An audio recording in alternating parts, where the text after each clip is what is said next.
حیات الصحابہ ٹاپک حضرت عمرو بن عاص رضی اللہ تعالیٰ عنہ کے اسلام لانے کا قصہ۔ حضرت عمرو بن عاص رضی اللہ عنہ فرماتے ہیں کہ جب ہم جنگ خندق سے واپس آئے تو میں نے قریش کے ان لوگوں کو جمع کیا جو میری رائے سے اتفاق کیا کرتے تھے اور میری بات سنا کرتے تھے۔ میں نے ان سے کہا کہ اللہ کی قسم تم لوگ جانتے ہو کہ میں دیکھ رہا ہوں کہ محمد صلی اللہ علیہ وسلم کا دین تمام دینوں پر بری طرح غالب آتا جا رہا ہے۔ مجھے ایک بات سمجھ میں نہیں آئی، تم لوگوں کا اس بارے میں کیا خیال ہے؟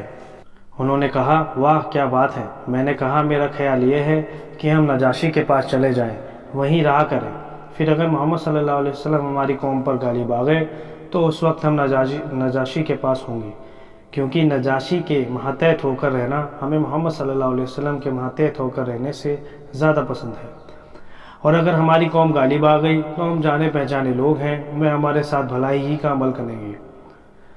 سب نے کہا یہ تو بہت اچھی رائے ہے۔ میں نے کہا اس کو دینے کے لیے کچھ تحفے جمع کر لو۔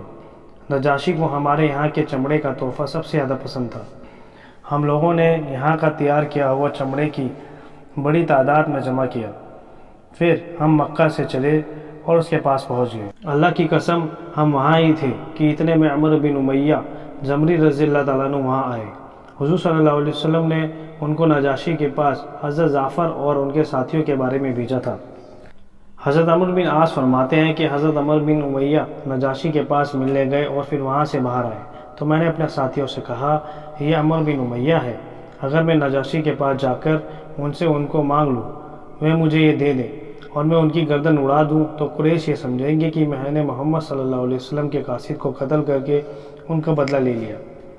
تب میں نے نجاشی کے دربار میں جا کر نجاشی کو سجدہ کیا جیسے میں پہلے کیا کرتا تھا۔ اس نے کہا خوش آمدید میرے دوست کے لیے، اپنے علاقے سے میرے لیے کچھ تحفے لائے ہو؟ میں نے کہا ہاں اے بادشاہ، میں آپ کے لیے تحفے میں بہت سے چمڑے لایا ہوں۔ پھر میں نے وہ چمڑے اس کے سامنے پیش کیے، وہ اسے بہت پسند آئے کیونکہ وہ اس کی مرضی کے مطابق تھے۔ پھر میں نے اس سے کہا اے بادشاہ، میں نے ایک آدمی آپ کے پاس سے نکلتا ہوا دیکھا، وہ ہمارے دشمن کا قاصد ہے، آپ اسے میرے حوالے کر دیں تاکہ میں اسے قتل کر دوں، کیونکہ اس نے ہمارے سرداروں اور عزت دار لوگوں کو قتل کیا ہے۔ یہ سنتے ہی نجاشی کو ایک دم غصہ آ گیا۔ اس نے غصے کے مارے اپنا ہاتھ اپنی ناک پر اس زور سے مارا کہ میں سمجھا اس کی ناک ٹوٹ گئی، اور ڈر کے مارے میرا یہ حال تھا کہ اگر زمین پھٹ جاتی تو میں اس میں گھس جاتا۔ پھر میں نے کہا اے بادشاہ، اللہ کی قسم اگر مجھے اندازہ ہوتا کہ یہ بات آپ کو ناگوار گزرے گی تو میں آپ سے بالکل نہ مانگتا۔ نجاشی نے کہا تم مجھ سے اس آدمی کے قاصد کی مانگ کر کے قتل کرنا چاہتے ہو جس کے پاس وہی ناموس اکبر جبرائیل علیہ السلام آتے ہیں جو موسیٰ علیہ السلام کے پاس آیا کرتے تھے۔ میں نے کہا اے بادشاہ کیا وہ ایسے ہی ہیں؟ اس نے کہا تیرا ناس ہو اے عمر، میری بات مان لے اور ان کی پیروی کر لے، وہ حق پر ہیں، وہ اپنے مخالفوں پر ایسے غالب آئیں گے جیسے حضرت موسیٰ علیہ السلام فرعون اور اس کی فوج پر غالب آئے تھے۔ میں نے کہا کیا تم مجھے ان کی طرف سے اسلام پر بیعت کرو گے؟ انہوں نے کہا ہاں۔ پھر اس نے ہاتھ بڑھا دیا اور میں ان کے ہاتھ اسلام پر بیعت ہو گیا۔ پھر میں اپنے ساتھیوں کے ساتھ باہر آیا تو میری رائے بدل چکی تھی۔ اپنے ساتھیوں سے میں نے اپنا اسلام چھپائے رکھا، پھر حضور صلی اللہ علیہ وسلم کی خدمت میں حاضر ہو کر اسلام لانے کے ارادے سے میں وہاں سے چل پڑا۔ راستے میں مجھے حضرت خالد بن ولید ملے، وہ مکہ سے آ رہے تھے۔ یہ واقعہ فتح مکہ سے کچھ پہلے کا ہے۔ میں نے کہا اے ابو سلیمان کہاں جا رہے ہو؟ انہوں نے کہا اللہ کی قسم بات صاف ہو گئی ہے، یہ آدمی یقیناً نبی ہے، اللہ کی قسم میں ان کے پاس مسلمان ہونے جا رہا ہوں۔ کب تک ہم ادھر ادھر بھاگتے رہیں گے؟ میں نے کہا اللہ کی قسم میں بھی مسلمان ہونے جا رہا ہوں۔ اس لیے ہم دونوں حضور صلی اللہ علیہ وسلم کی خدمت میں مدینہ پہنچے۔ حضرت خالد بن ولید آگے بڑھ کر مسلمان ہوئے، انہوں نے صلی اللہ علیہ وسلم سے بیعت کی۔ پھر میں نے قریب ہو کر عرض کیا اے اللہ کے رسول صلی اللہ علیہ وسلم، میں آپ سے اس شرط پر بیعت کرتا ہوں کہ میرے پچھلے تمام گناہ معاف ہو جائیں، آگے کے گناہوں کے بارے میں مجھے خیال نہیں۔ آپ نے فرمایا اے عمرو بیعت ہو جاؤ، کیونکہ اسلام اپنے سے پہلے کے تمام گناہوں کو مٹا دیتا ہے، ہجرت بھی اپنے سے پہلے کے تمام گناہوں کو مٹا دیتی ہے۔ فرماتے ہیں کہ میں حضور صلی اللہ علیہ وسلم سے بیعت ہو گیا اور پھر واپس آ گیا۔ اس روایت کو بہقی نے واقعی کے حوالے سے زیادہ تفصیل اور زیادہ بہتر طریقے سے ذکر کیا ہے۔ اس میں یہ مضمون بھی ہے پھر میں حبشہ سے چل دیا، یہاں تک کہ جب میں ہدا نامی جگہ پر پہنچا تو میں نے دیکھا کہ 2 آدمی ذرا کچھ آگے جا کر پڑاؤ ڈال رہے ہیں۔ ایک خیمے کے اندر ہے اور ایک دوسرا دونوں سواریوں کو تھامے ہوئے ہے۔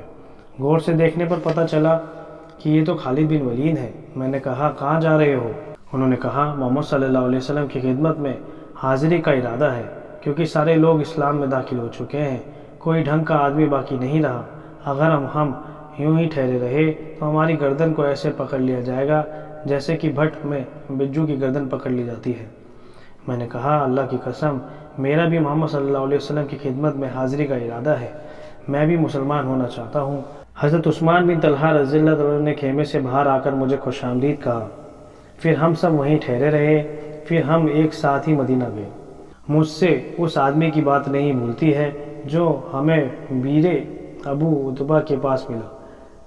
وہ یا ربا یا ربا یا ربا کہہ کر اپنے غلاموں کو پکار رہا تھا۔ ربا اس کے غلام کا نام تھا، لیکن اس کا مطلب نفع۔ ہم نے اس کے ان الفاظوں سے نیک فال لی، ہمیں بڑی خوشی ہوئی۔ پھر اس نے ہمیں دیکھ کر کہا ان دونوں سرداروں کے بعد مکہ نے اپنی قیادت ہمیں دے دی ہے۔ وہ یہ کہہ کر میری اور حضرت خالد بن ولید کی طرف اشارہ کر رہا تھا۔